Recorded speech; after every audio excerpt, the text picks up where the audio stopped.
there's this trend going around with stepmoms where it's like 10 things I would tell you if you were wanting to become a stepmom, or you were getting involved with a man with a child. And this could go both ways for a stepdad as well, but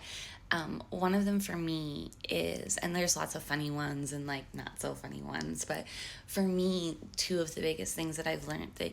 um, I think that people can tell you about it, but you really only know once you experience it, is the disappointment of how often you can go to bat for the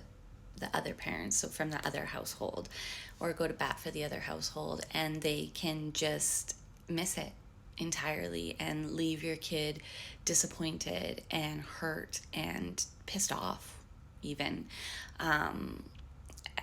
and you still having to try to foster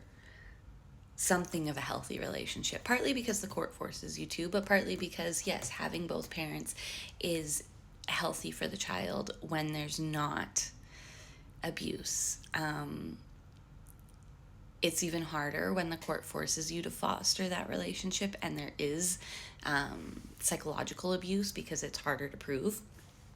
Um, it's going to bat for those people, because you know that at least trying is hopefully in the best interest of the kid. And then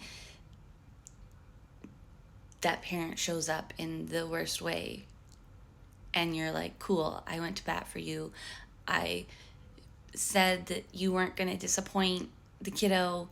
and then you do. And we have to deal with that, and we have to navigate not only our disappointment and you and our frustration, but healthily helping the child navigate that in a way that doesn't alienate the child any further, that doesn't, make them even more, that doesn't pile on that other parent that, is just trying to be so precise with facts. And when you're working with kids, that's hard. It comes off cold. And, that is something I would tell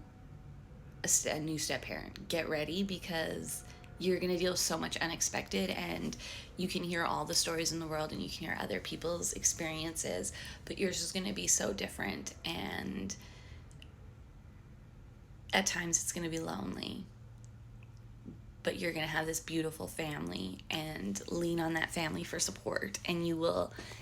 it gets easier, or at least is manageable, in the sense that in those hard moments, just remember you have this beautiful family to love.